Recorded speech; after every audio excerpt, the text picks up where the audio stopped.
Hello, my name is Professor Fawcett Dunstan, and I'm one of the instructors who helped to develop this English 101 online course.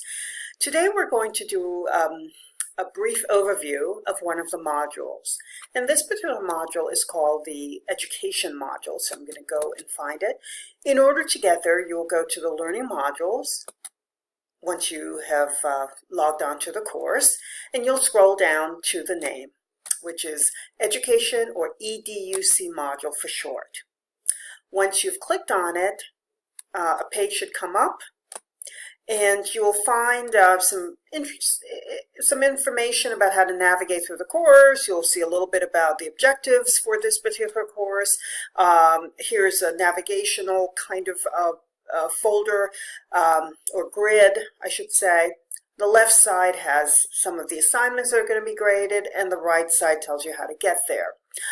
I advise my students, as they're beginning to work through a new module, to always check the calendar tab daily. If their instructor puts the deadline for assignments on the calendar tab. In this way, if they're looking at the calendar tab daily, they can get an idea of what's coming up due so that they do not get behind schedule. And so forth.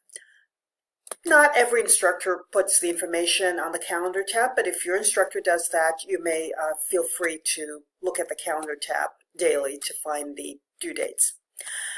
My colleagues and I decided to place the resources, the articles, videos, and so forth in different folders. And this particular course, this particular module, Education, is broken up into 4 weeks, so there are 4 different folders beginning with week 1. We call this EDUC Learning Resource Week 1. In this folder, you'll find the articles that you will have to read for week 1. You'll just simply click on the tab, and you'll be directed to the articles or video as needed. The other weeks are pretty much the same. EDUC Learning Resource Week 2 follows a very similar format. You'll find the articles and or videos that are needed. You'll click on the link to be taken directly to the articles. Another thing that you will need to do is to interact with the readings once you've done them. And for that, we have a folder for the discussion board posts that you will do. On the discussion board, you'll be interacting with the readings by answering some of the questions that have been posed to you, and in 200 words or more. You will follow the prompt for the discussion board, and then you'll respond by hitting the hyperlink and responding to it. You will also need to respond to at least 2 different classmates about their posts as well. You will do that for both discussion board posts 1 and 2, depending on when they're due.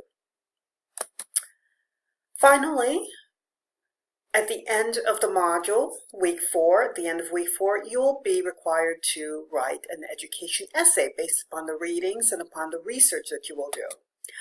The common readings for the class, and also at least 2 outside sources that you will find. At least 1 outside source for your own research. And you'll click on the Education Assignments tab to find the actual assignment. And once you've completed the essay, to upload it, you will just hit the Education Essay tab and scroll down, browse for where you've saved your essay, your completed essay, and then you will hit the Tab button. The Submit button, I should say, to submit your assignment successfully. Assignments will not be received to the instructor unless you hit the Submit button, so please make sure to do so. Well, I hope this was informative and helpful as you begin to write your essay and as you begin to interact with the modules.